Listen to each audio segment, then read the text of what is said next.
Still on Joe Biden, he would have gone to that bilateral meeting in these summit season with a bit of a spring in his steps, because the Democrats have retained control of the US Senate after a crucial victory in Nevada. I want to get to our US political analyst now, Eric Ham.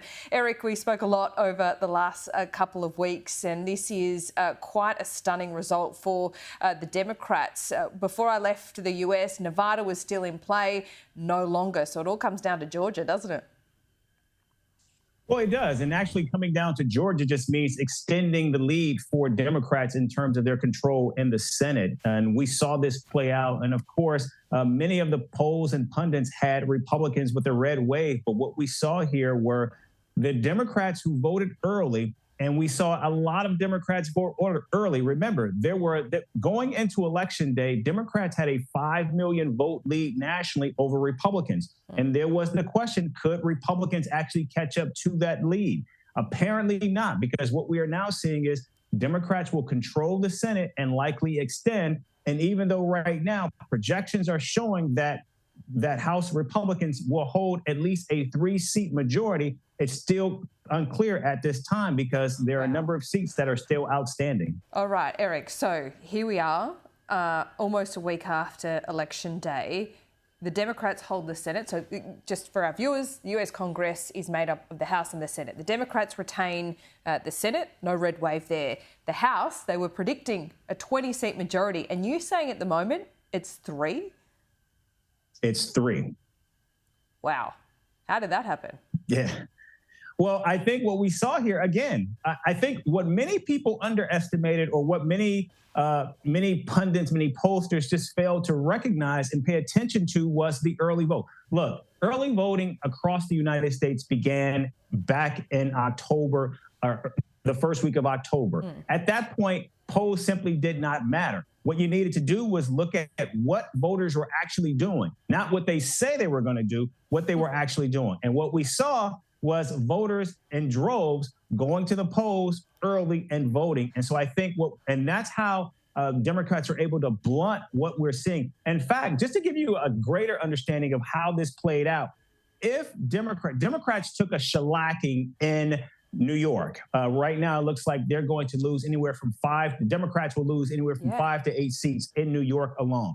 If Democrats had held many of those seats that were held by Democrats, right now, we would not even be having this conversation about Republicans possibly even taking control of the House. And another reason why this looks like this might actually be advantageous to Republicans, if in fact they do take control, is because states like Florida were largely and heavily gerrymandered to give Republicans a noted advantage in many of these House races. So again, it's because of gerrymandering and because Democrats in New York did a very poor job of drawing many of those congressional districts that Republicans are even now having a chance at possibly taking control of the House of Representatives. Yeah, Republicans went hard in New York on the crime, the law and order issue. But I say, it's all down to Georgia. I don't mean because of the Senate majority, but I mean Donald Trump. So a big repudiation of Donald Trump. I couldn't quite see it early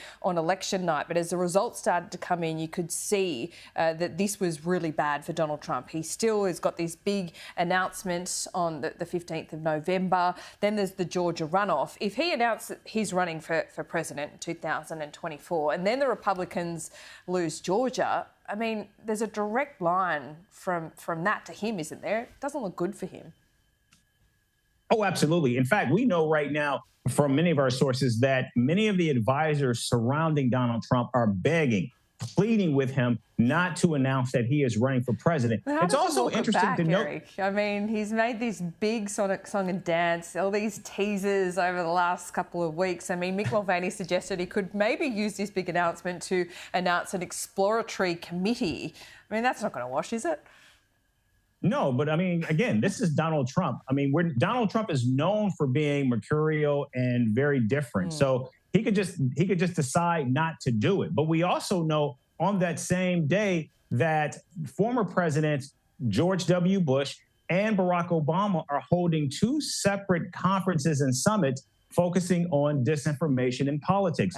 George W. Bush is going to be holding an event in Dallas, Texas, and Barack Obama will be holding his summit in New York. So clearly what we're seeing here is that there is a growing concern about MAGA Republicans and MAGA conservatism, what it means for the country. But more importantly, what many Republicans are looking at is how detrimental it is. Look, ever since Donald Trump got elected in 2016, Republicans have lost the House, the White House, the Senate, and now we see in this election they have lost, again, massive seats, not just at the national level, but also if you look at what took place at the state level, four state legislatures across the country flipped from red to blue. And already we know a number of election deniers who ran for Secretary of State and many of these battleground states also lost as well. Very bad night for Donald Trump. They did that with Joe Biden being one of the most unpopular presidents in recent memory at the moment, and that being a drag on the Democrats' vote. So that just tells you how bad it is for the Republicans. Eric, pleasure to speak to you as always. We're going to check in with you again soon. We'll see you soon. Thank you.